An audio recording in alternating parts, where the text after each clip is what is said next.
we got some devastating news that just came across about, 3 or 4 hours ago. So my heart goes out to all Dolphin fans that are, grieving this situation out there, man. Just know that I'm here with you all. Keep your head up and just stay positive, man, because it's never an easy thing to accept when this type of news comes out. Especially because we're all one. We're all one big family, man. Austin Jackson and Noah Monogamy's 5th-year option didn't get picked up, and it just hurts. It hurts. I just don't understand. It's just not fair. Oh my gosh. They worked hard. They're on the team. Help me, Barry and Doug. Help me. I knew it. I knew it. Oh my God. Man, why they didn't pick my boy, pick their 5th option up? They done did just as much as Tua. Let me chill. I had said a couple of weeks ago, whatever, that GMs and coaches lie. And people say they don't lie. Chris Greer tells the truth all the time, and so does Mike McDaniel. So my big thing is, if you just said, I think it was as recently as a week ago, that Austin Jackson was going to be the starting tackle.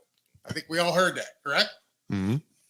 So if he's a starting tackle and he's not worthy of having his 5th-year option picked up, how in the hell are you entrusting this guy to basically protect the golden goose, as you called him, named Tua Tagovailoa? He's not good enough to get paid, but he's good enough to protect Tua. Mm-hmm. That makes sense. Makes sense to you? You came in throwing blows, Barry, throwing blows. And listen. It's true. You're right, though. You're right. And to be honest, let's go ahead and dive right in, guys, because I want to stay on this topic. It absolutely makes no sense. I think a lot of people left last weekend very confused because we're hearing, Austin Jackson is going to be able to compete for the position. And then we hear that it's his job. They have faith in him. And then you have veteran names being thrown out there like Tyler Lewan and a few others. And then you go in the draft and you go get a tackle in the 7th round, which was it's confusing. Doug, let's start with you. What are your thoughts, man, at this right tackle position, bro? It's a nightmare. It's an absolute nightmare. And it's been a nightmare since free agency started. Now, I didn't expect, we all wanted them to go out and get like McClinchy, I think his name was. Go get the best right tackle. We all wanted it, but in all honesty, it probably wasn't going to happen. Who got him? I think he went to Denver. Yeah. He went from San Fran to Denver. But then I wanted McGarry, who was the 8th best tackle last year. He went back to Atlanta for $5.5 million this year, $12.5 next year. Like, bro, there are tackles on the board right now that wouldn't cost you more than $3 million that are an upgrade. I don't know why they're dragging their feet with Cameron Fleming. You brought him in, sign him. You saw what the Jets did. They brought in their guy and they signed him instantly. I don't understand why they're dragging their feet with that whole situation. For me, it stems back to the whole idea that Chris Greer doesn't want to admit that he was wrong, but him not picking up that 5th-year option kind of admitted that he was wrong. And it kind of goes into, and we'll talk about this more, it goes into this previous draft and how people in the 2nd round you got to take a tackle tight end. You got to tackle tight end. But if the talent's not there, then you pull in Austin Jackson. We pulled an Austin Jackson in 2020 by reaching because we needed a tackle. If they would have took a tackle or tight end this past weekend when the talent was like Cam Smith, when we took Cam Smith, I was like, I think all 3 of us probably made the same exact face. But then when you saw who Cam Smith was, you were like, oh, okay. It makes sense. Even Devon Achane, you're like, Devon Achane makes the most sense out of all the picks. But if we try to reach, we got another Austin Jackson where it's like a project. Liam Eichenberg. That's an Austin Jackson that we traded up for. We traded up for Liam Eichenberg. Did you see what Mostert said today? No. All right, so I've been looking for this film. Everybody says he did a Zoom interview. I can't find it anywhere. but he actually said that he thinks the offensive line is okay as well. And he mentioned, I believe the guy's name is Butch Barry. He quote was, Butch Barry will get these guys in shape and we'll be fine. And then like an hour later, they say we're not picking up his option. So it doesn't make any sense. But he thinks that this new coach can get Austin Jackson up in line. Well, I respect anything a player says about a coach. Mm-hmm. But under the Mike McDaniel regime, I can't respect anything a player says about another player, because Mike McDaniel has a philosophy that he's ingrained in the team. And I've heard him say it several times: protect the team. First. Yeah. Team first, protect your fellow brother. And that's on. And he was very clear in his press conference last year when he said that's on and off the field, protect them. So there will be no slander. There will be nothing but positive talk about every teammate. So it's hard to read between what's real or what's just soaring support. But as far as the coach, I can read into that a little more. That's promising to hear him say that. Mm-hmm. But Flores, how many times did he fail with O-line coaches? Every year. Yeah, every year. But how many of them was there? 3 or 3? There was 2 in the year. There's 2 in the year at one point. So it might have been 4 then. Mm-hmm. So, yeah. And I'm not going to blame him. I don't even know if that was his regime. The powdered sugar one. I think that was Gase. That might have been Gase last year. Yeah, because that was during the hurricane and our bye. All right. Yeah. So I don't blame him for it. It just goes so far back. I don't know who was who. Exactly. But he's failed, and Mike McDaniel's already 0 for 1. Mm-hmm. So we need to do something at some point. We know that Liam Eichenberg and Austin Jackson may not be good fits. Mm-hmm. But the only hope and reprieve that I give him is the simple fact that we ain't never had a good coach. They ain't never had a good coach. That's true. So could it just be the coaches? And I believe personally, from a personal standpoint, this is the last shot.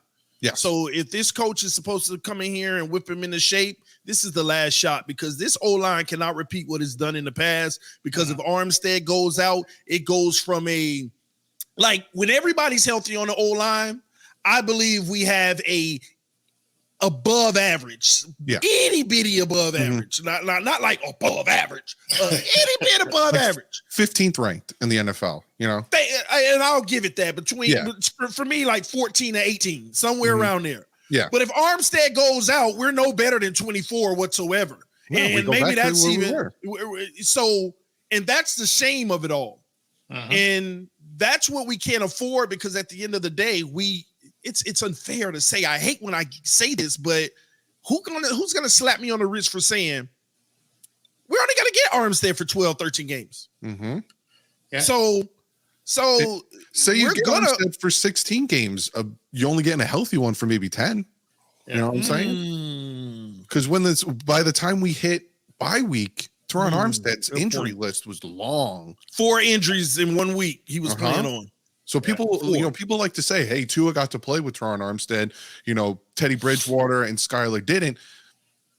Tua got to play with Armstead for maybe 5 games, because that's not I saw him Olay a few times where he just let the guy go because he probably was still dealing with that pec injury. He didn't want to put that hand out. Yeah, I saw some times where Armstead looked like Austin Jackson too. Exactly. Just keeping it a buck. But, we're just being honest. We look over those things because it's not a norm, which is fair. Mm-hmm. But you guys have got to go see or find that. It's all over the place. Yeah, I'm gonna check it out. That interview with Mostert. He said a couple nuggets, and one of the things he said, segue into it. He said that Mike McDaniel apologized for them not running the ball enough, and then he just went into this long diatribe about how he can't wait to run the ball some more and blah blah blah. And I'm thinking, does this guy not know that everybody's talking about Dalvin Cook? Because in the interview and what the reporters said, including Barry Jackson, it sounded like Mostert is all in as a number 1 running back, and he must see all the talk about Dalvin Cook. Well, let's be honest, Barry. Let's be honest. Who's talked about Dalvin Cook? The Dolphins? No. No, no. I'm with you, dog. I've talked about him, because we want him. Shut up about Dalvin Cook, but I'm like, he's coming. He's coming. But the organization hasn't, so it's a little like. Well, did you see that quote? Did you see that quote from the press conference from Greer? They asked him, like, essentially, are you going to add any more veteran running backs? Yeah. And he's like, we're good here. We're good here. We're not done adding free agents. Yeah. So yes. And I'm like, oh, he's coming. But Dalvin Cook ain't a free agent. But Doug, wait till you read the words that this guy said.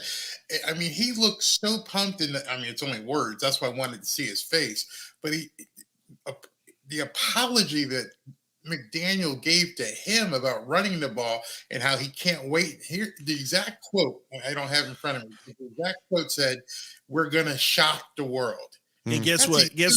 And Barry, statement for a running back to say who's not going to be playing. And guess what, Barry? Yeah.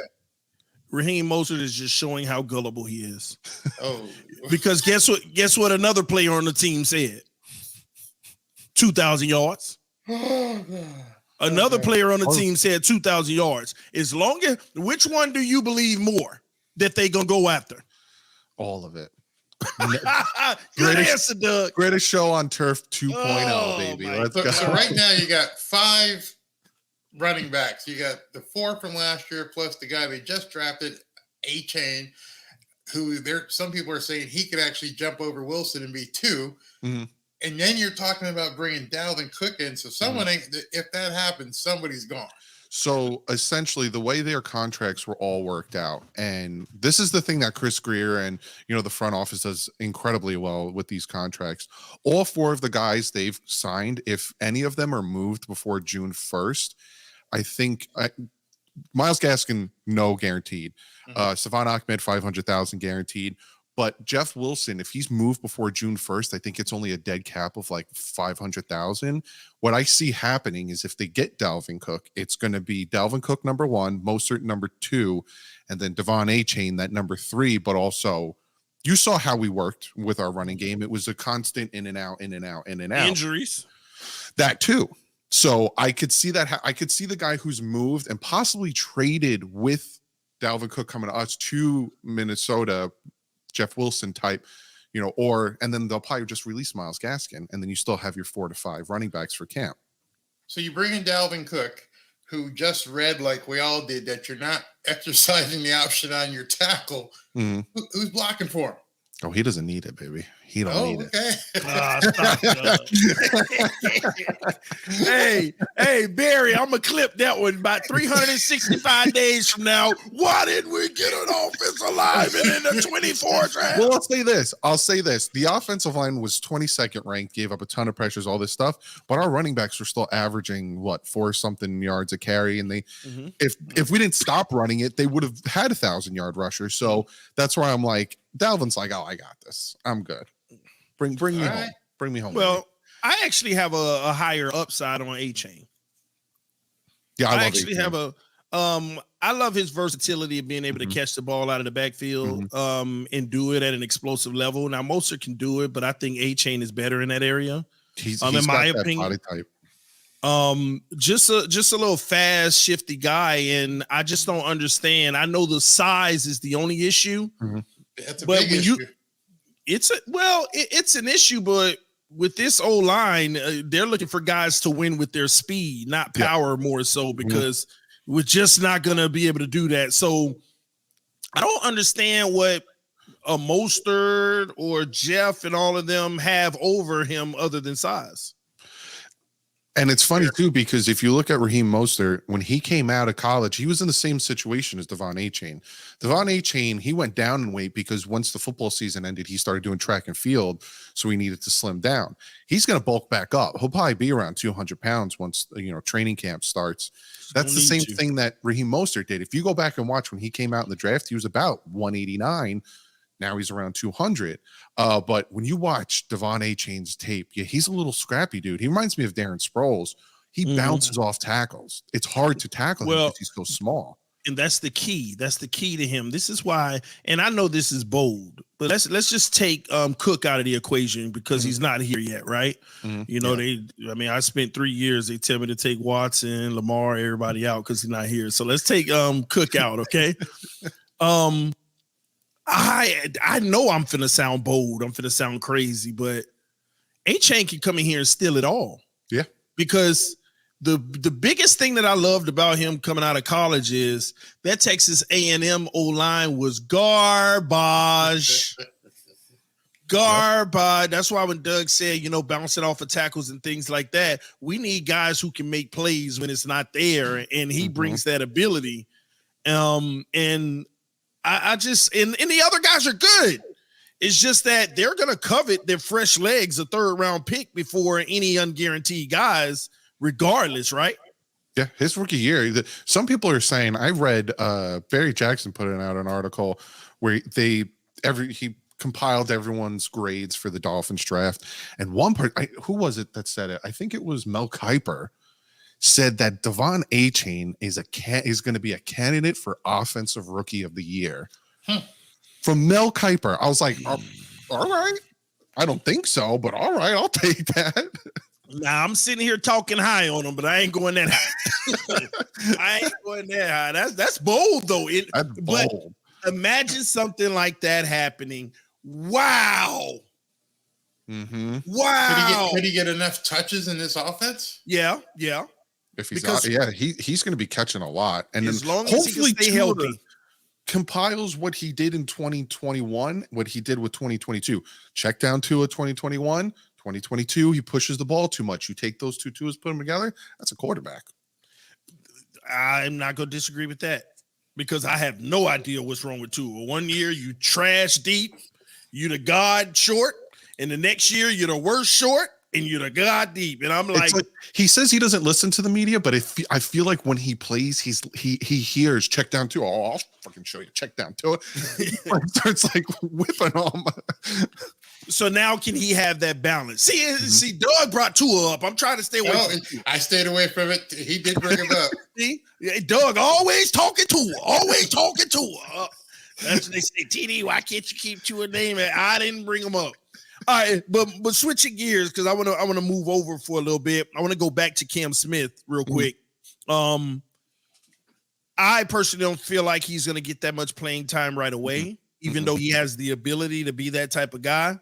This is a pick for the future, and I wasn't a big fan of it right away, but as I dissected and understanding long term, because what the Dolphins did to me is they told me we were going all in. Yeah. So I said, well, you done already scrapped the future by trading all our 1st round picks and losing them. So go all in. So I didn't expect any picks that would complement the future. I expected picks like an O-line, a tight end that we need now. And when they got them, I was mad. What are we doing? But when you process it and you back up and say, we're still going to focus on the future, I feel like it's an excellent pickup. Yeah. What's your thoughts, Bear? Okay, so I got a question. When you're talking about focus on the future, is there a future if you don't win in the present? What I mean by that is, as you said, this team is set up to win now. With everything that they've put into winning now, if they don't win now, will Greer and McDaniel even be here for that future? Nope. Well, what's your definition of win now? The Super Bowl or being a contender? I don't think anybody can say you have to win the Super Bowl, but I think they have to go at least out of the first round. Out of the first round, yeah. I mean, that to me would be building for the future. Okay, so you won one game. Now you're into the next round. And if you lose in the AFC Championship, I don't think anybody's going to say it was a failed season. But if they don't do that, if they don't get through the first round, I don't think Greer and McDaniel, either of them will be here next year. The perfect example of success is the Cincinnati Bengals, right? They bring in Joe Burrow. Joe Burrow gets hurt. Then they, build more. They go to the Super Bowl. They go to the AFC Championship. It's, you know what I'm saying? We don't, like you said, we don't have to go to the Super Bowl, but the consistency, consistently in the playoffs, consistently winning, that'll save their jobs. But, we're one and done in the playoffs again, or we just barely get in again. I don't know. I don't know. If I don't think 9-8 would be a big problem. 100%. Oh, not making the playoffs. Everybody got to go. Everybody. But let me say this: if we make the playoffs and we lose in the first round, I still don't see them moving on from everybody because you still have this group for another year after that, and you got to at least see the 2 years out. And I don't see any circumstance that they survive if we don't get out of the first round within the next 2 years. Yes. I don't see any circumstance, whether 100%. whether it was because of Tua, whether it was because of the old line, whether it doesn't make sense. But to talk about the future, Barry, it would still be a future for the next regime. Yes. But all of it is depending on A-Chain, Cam Smith, filling those roles properly. If A-Chain can be the starter in 2 years, and we all feel good about it, not like we need a back, you know. And but the big one is Cam Smith. If he can take over Xavier Howard's job and we feel like we didn't fall off the map, even if it's a 20% decrease, that's still great. Well, Xavier Howard in his prime, of course. But if he can take over and be a solid starter, he helps us drastically for the future. You save $25 million in cap, with 23 because he's only going to cost like $2 million. You also probably trade Xavier Howard for a late 5th or 6th round pick to another team in 2 years, and you have cap space to now be okay with Christian Wilkins' deal that you want to give him today. Be okay with Waddle's deal that you want to give him tomorrow. And guys like that. See, it's sneaky little players like that are going to be our saving grace to keep a core together and have great replacements. But if they don't work out, there ain't no future. If Cam Smith, because we already failed with Noah, if Cam Smith can't be in our eyes the starting corner for years to come, it's a failure for the long term, even if they still start him there, because now you don't have a corner and you're getting beat every week.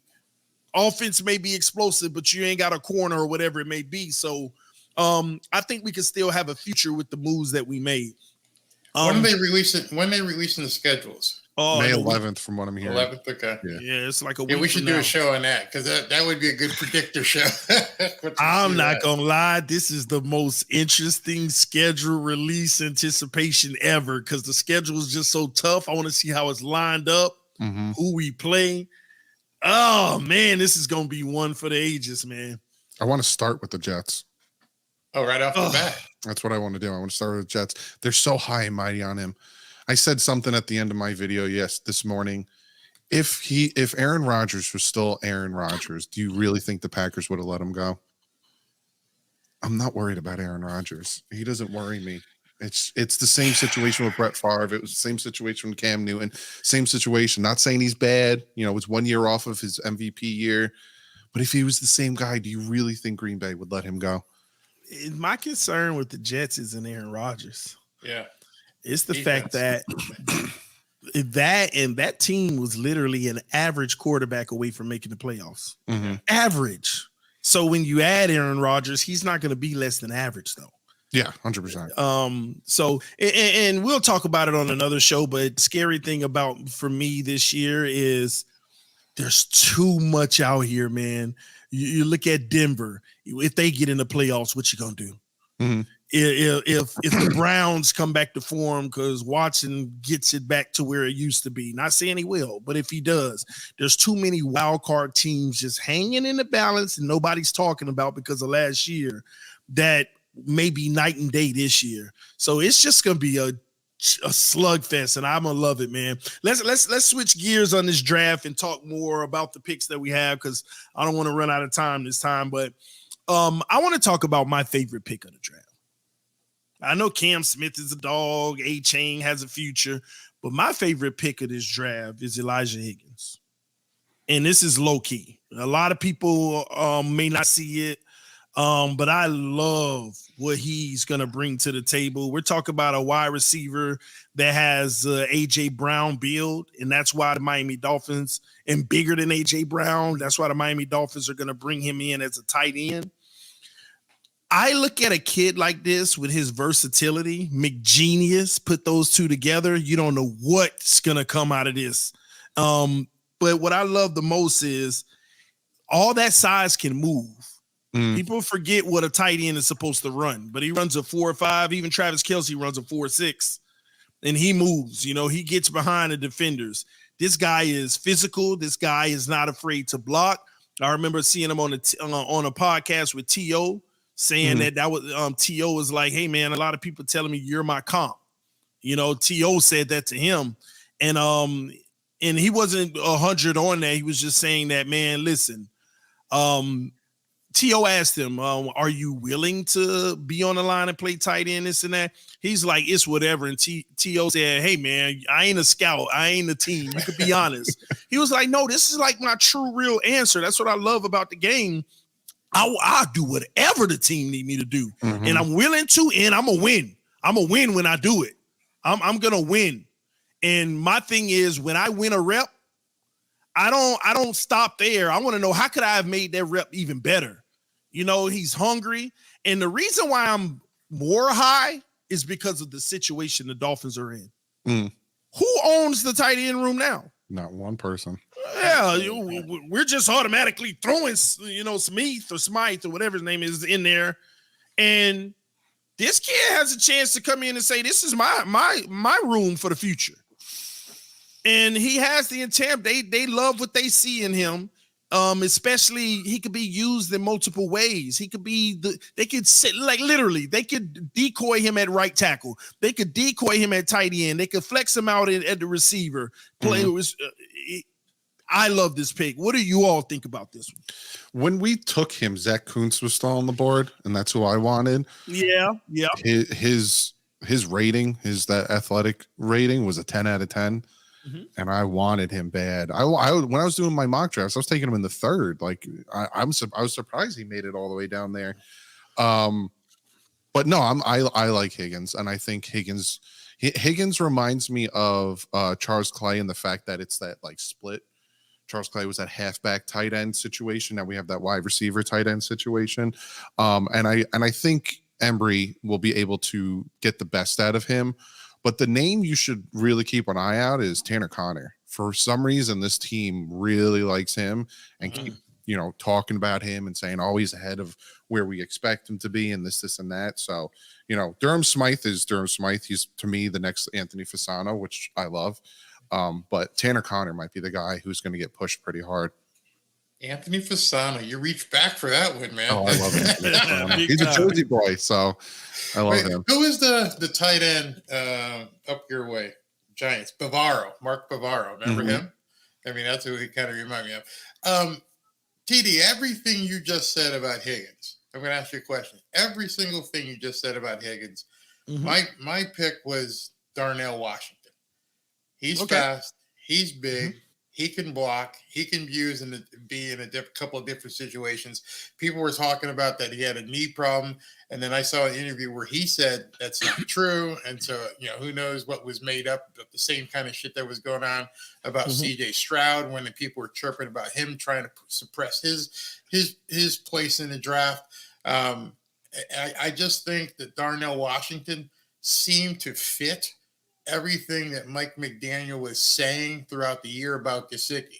And so I guess the reason why I was high on Darnell Washington was because of what the coach was saying. He goes, Gesicki, we can't use him because he can't block. Okay, so you get a blocking tight end. And now it's morphed into what you're saying. We're going to have more of an F tight end where he's going to be doing different things. So if you listen to the coach all the way through, Darnell Washington made all the sense in the world. And now it sounds like he's changing the offense a bit, or how he's going to use a tight end. And so I don't know, you know, I was just going on what he was saying. I need someone who can block. Darnell Washington's basically an offensive tackle. Well, let me say this. The thing I didn't like about Darnell Washington on this team, well, first of all, let me be clear. I love everything about Darnell Washington. But I think the reason why they coveted Elijah Moore is, what did they do? What is this offense known for? And the running back they pick up complimented. Speed. Darnell Washington doesn't have the speed that Elijah has. And that gear is going to be important in this type of offense, especially a timing offense where you need to be where you need to be. And I think that that's one of the things, outside of all the reasons he failed, of course. And I guess Miami just didn't want to take those type of chances at the same token. But I still like this kid. I think that this is going to be the sleeper of the draft because it's not designed for anybody to see it right now. But I just feel like he has a huge opportunity to come in and be a huge part of what we doing and be that nasty, dirty work guy. Because they didn't use Gesicki. What did Gesicki run? 4.52 or something like that. Okay, so he had speed. Yeah, he had speed, but remember, Gesicki wasn't the gritty one. He didn't get dirty. Yeah. Elijah's gonna get dirty. Mm-hmm. He doesn't mind getting dirty. Mm-hmm. He loves getting dirty, and that's the beauty. So Gesicki, they're not even trying to use a guy to throw the ball to, and if they do, they're not losing anything with this kid. But he's going to get nasty in the trenches where we need it the most, and that's what's most important. So you're saying he's not going to be a target? He's going to be a target, but let's be honest, we're not targeting the tight end like we're the Kansas City Chiefs. Then why didn't you get someone like Darnell? Because I thought the reason why you looked at Higgins was because he was versatile. He could do this, he could do that. He had speed. Everyone's talking about his reception capacity, and he also is willing to block, whereas Darnell Washington is an A-class blocker. He's basically a second offensive tackle. Yeah, but this also provides the depth you need even at the wide receiver position because Elijah's going to be able to flex out as well. See, nobody talks about Tyreek just got hurt. He's out for the season, or Tyreek gets hurt. He's out for 6 weeks. Darnell Washington adds a element that you can activate at any time. So you're saying, just so right now, you got Tyreek, Waddle, Cedric Wilson is still there, Higgins. What are they going to do with Ezekama? Braxton Berrios. We don't know that. I mean, you're getting deep into the numbers plus the guys that they drafted free agents. Well, that's not what I'm saying. What I'm trying to get through is the fact that the versatility. Even if he's lined up at tight end, you never know what's coming. This is a Mike McDaniel system, so you're gonna like. I know what he's doing versus I don't know what he's doing.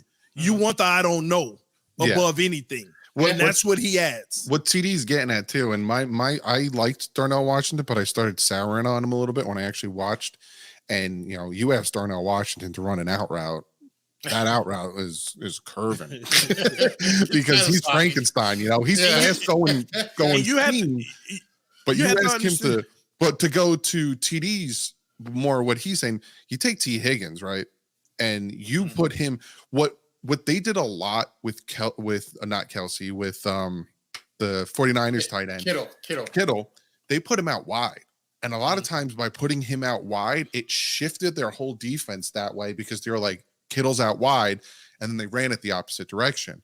Once T Higgins starts to get more acclimated to the speed of the NFL, the fact that he has that comfortability with being out there. We did with Gesicki against the Jets 2 years ago, and they couldn't stop it because they kept putting corners on him when you have this. So that's where TD's getting with where, Darnell Washington, you're not putting him out wide. Darnell Washington is going to be that fifth, that third tackle, whereas T Higgins, he's a lot of these guys, T Higgins and Devon A-Chain and even Tyreek Hill, how many times he takes snaps at the running back, they're all interchangeable, kind of like how now the defense is going to be with Vic Fangio, all interchangeable. And if you do want to flex the guy out as a weapon, whether at the tight end or receiver, remember he can attack.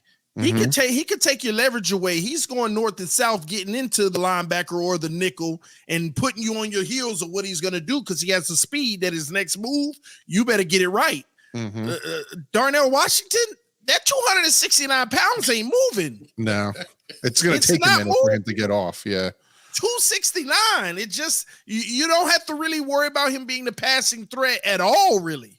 But like in the red zone, you just throw it up near him. He's going to catch it. Like that's what he's made for. And McDaniel wants guys, you don't know what they're going to be on the field. I can go catch it. I can block. You don't know what I'm going to be doing on this play. We can do an end around, screen. There's a higher value to speed, which then means that Tua's better be ready for quick release.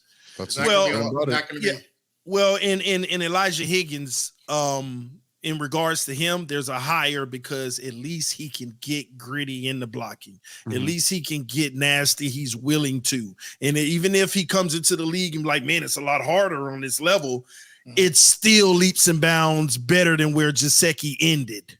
Yeah. His starting is better than where Gesicki ended. And even just his willingness to do it. So that's what we need on this offense. I think he's going to find the field at least halfway through the season, getting a lot more reps. Okay. So that's my take. One more, y'all. One more. We finally got one, baby. We finally got them trenches solidified, baby. Ryan Hayes, 7th round, 238. What it do, baby? We finally, listen, he's about to beat out Teron Armstead, and y'all know it. This ain't funny. Y'all stop hating on Dolphin players. Oh, man, that's Twitter worthy. Y'all remind me. I got to put that on Twitter. But listen, man, Ryan Hayes, I absolutely am not happy about this pick. You have a less than 1% chance of a 7th round left tackle being legit in this league. Not saying he can't. Not saying he can't. He was a part of one of the best O-lines in football for a few years. He all Big Ten twice. Second team, by the way, second team. And he's good in the run game. The problem is he's not good against defensive ends that has a lot of speed coming around the edge.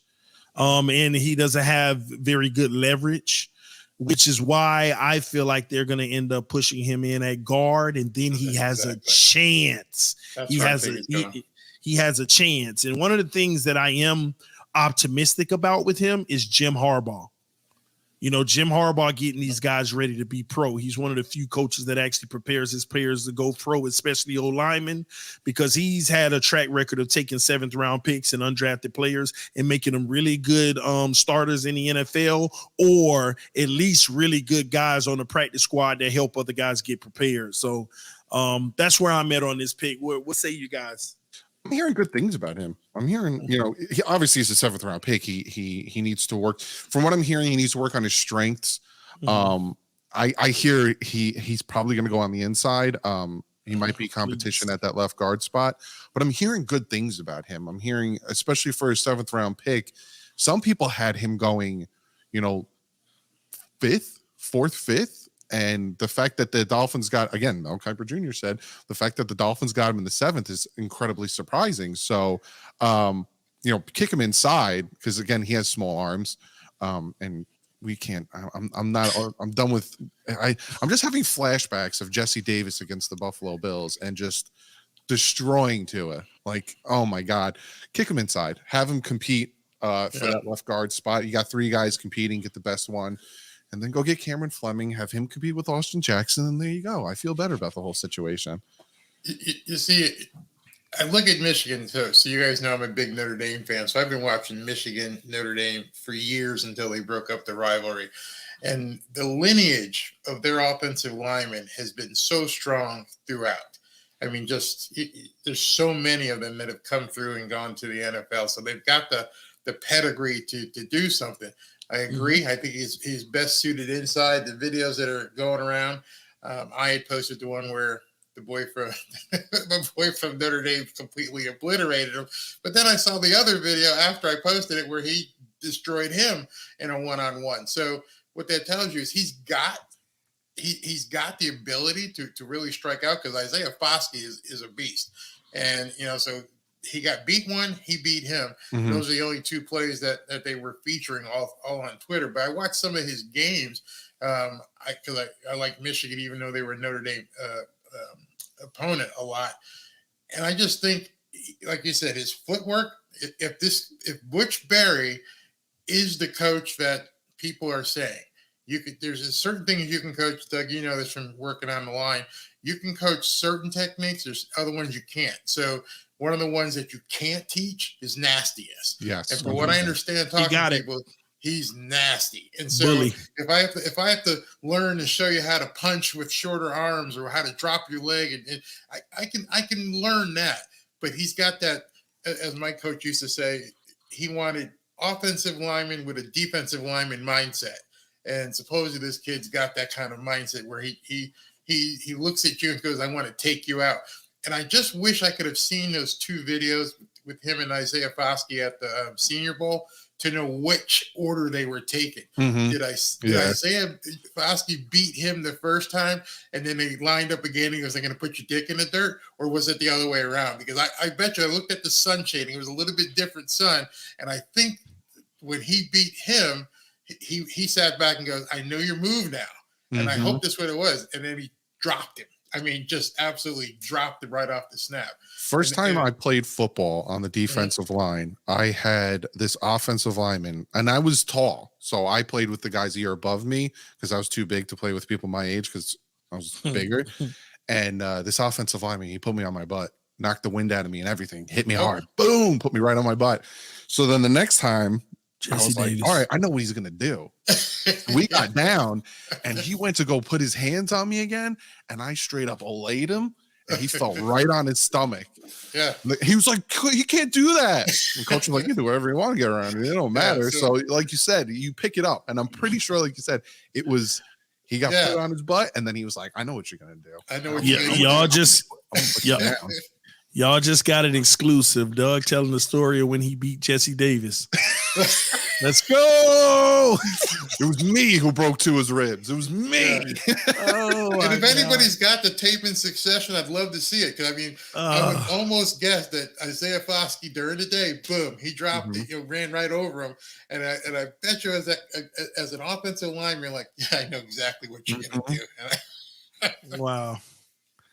Man, that's what's up. Listen, man, those are our takes of the 2023 draft picks. But before we go, we're gonna get 2 questions, quick questions, because we got to get out of here, guys. The first question is going to be your draft grade, and the second question is your overall draft grade for the team. And your second question is going to be how many teams in the NFL are better than the Miami Dolphins as we are currently constructed. So first one, draft grade. Let's go, Doug. B-. I think B-. I like the picks, but I think the back end of the draft, they took some guys instead of taking others. Again, to me, it's the Higgins versus the Zach Kuntz. If they took Zach Kuntz, I'd probably give it an A. But that's like the only one where I'm like, he was there. You could have got him. But they have their own plan. And I keep saying this. I'm a guy in New Jersey. I don't know what they're doing. So that's why I give it like a B-. Barry? I was close to B-, C+, just because I thought that everyone was saying best player available and not need. And I didn't see either one of these, or all 4 of them, based upon the board as being the player that they needed to take. But like Doug said, we have no idea what the hell they're doing. It's obviously, from what we've seen, it's not even going to be the same scheme from last year. And so when you guys get off here and you start pulling that stuff that Mostert said, the words that he was saying, you don't normally hear from a running back because those are the kind of words that come back and bite you in the ass. He actually said, we are going to shock the world. And that made my head snap back and go, well, what the hell could you be doing different? I mean, you're going to do Wildcat and do what can you do different? It's going to shock the world.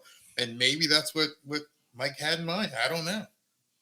I hope so. Well, I give it a grade of a B flat. I've been back and forth, B+, and all this and that, but I'm going to give it a B flat for many of the same reasons you all have. I just think that we got some really good players for the future that's going to be able to keep this franchise afloat long term. And if it works out that way, kudos to Chris Grier in that regards. Last question before we get out of here. How many teams are better than the Miami Dolphins, Doug? Okay. As we're currently constructed. Yeah. So I'm saying fresh team. Every team in the NFL is fresh right now, right? Agba, fresh. Xavier Howard, fresh. Teron Armstead, fresh. Everyone fresh. I'm going to say 7 teams are better than the Dolphins right now. You talking both conferences or just AFC? Yeah, NFL in a whole. Yeah, NFL in a whole. I'm going to say 7. Okay. Dang, I hate that. All right, Barry. So before I answer, so you're talking with a healthy NFL. Tua. with yeah, of course. Healthy Tua. Everybody's healthy. Armstead, everybody. Everybody's healthy walking into camp with this offense and what they could do. I think that they proved up until the time that Tua got hurt that they were top 5, top 6. So if we're talking about a fresh start walking in, just like we did last year before the season started, you got to say that, okay, so healthy everybody, you got to be top 5, top 6. Well, that's interesting. Well, I put this team right now at 11th, which is tough too. 11th? Well, one of the main reasons why is because a lot of the things that we glorify on our team doesn't get off like it should until we fix this whole line to its entirety. And I look through this NFL, and we don't have a top 10 offensive line in the NFL. And when you look at the teams that have gone far in the playoffs, they have top 10 offensive lines.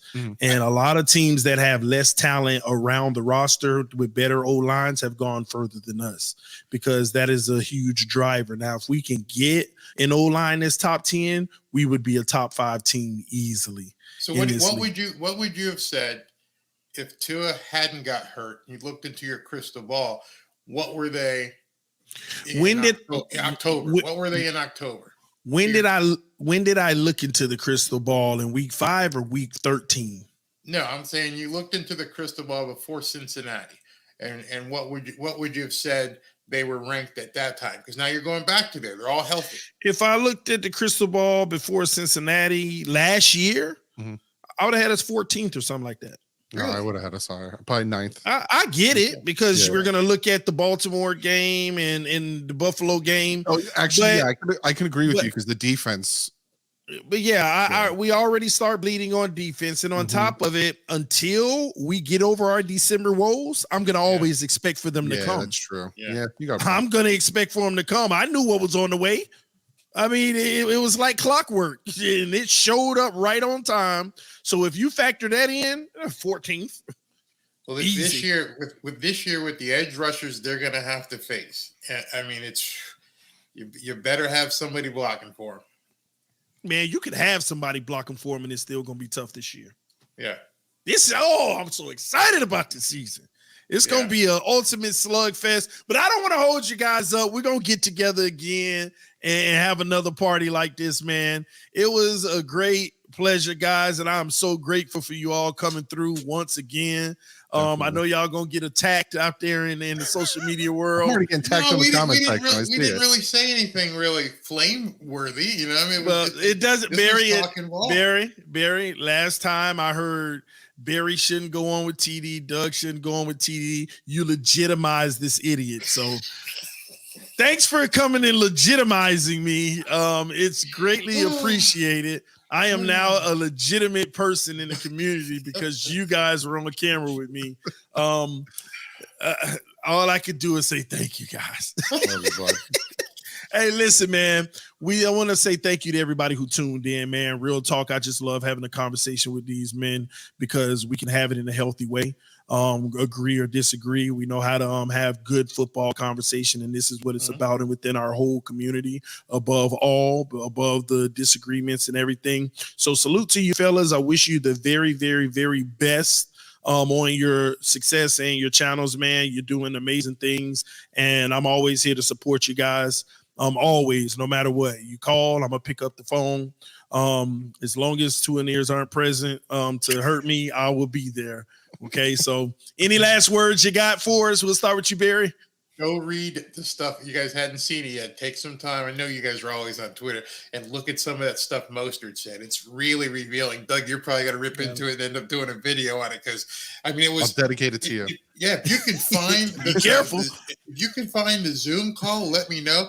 But it's one of those things where I was reading quote after quote, and I'm like, oh my God, this is just gold. So, well, I love you guys. Love chatting with you guys, even though I get so much flack. I read the comments right now, and some people don't like me here, so it don't matter. Hey, they got to deal with it. Oh, they're complaining already? Oh yeah, in the comment section. Yeah, one person said, "Why is TD and Barry giving the two and non-cult leader and at this time of day?" So you're the cult leader? Apparently, I'm a cult leader now. Of two and you're the cult. So you're the problem. I'm the problem. Oh, bad. Doug, you're hurting our brand, Doug. Hey, Doug, I'm I'm sorry to take the title away from you, but you are not there are some cult leaders. You are not it. I'm the cult leader, yet I said we should not pick up his 5th-year option. But okay, I'm the cult leader. I'll take that. Yeah, I still don't get it. They didn't pick up Austin Jackson and Noah, and they done did more than Tua. I don't get Noah got a pick. Noah won a game. I don't get it. I don't know, man. All right, y'all. Love y'all. brother. Appreciate y'all. Fans up no matter what. We'll see y'all soon. Thank Peace. you, brother. Bye-bye. Love Have a you. good Is anybody catching on to this Barry guy?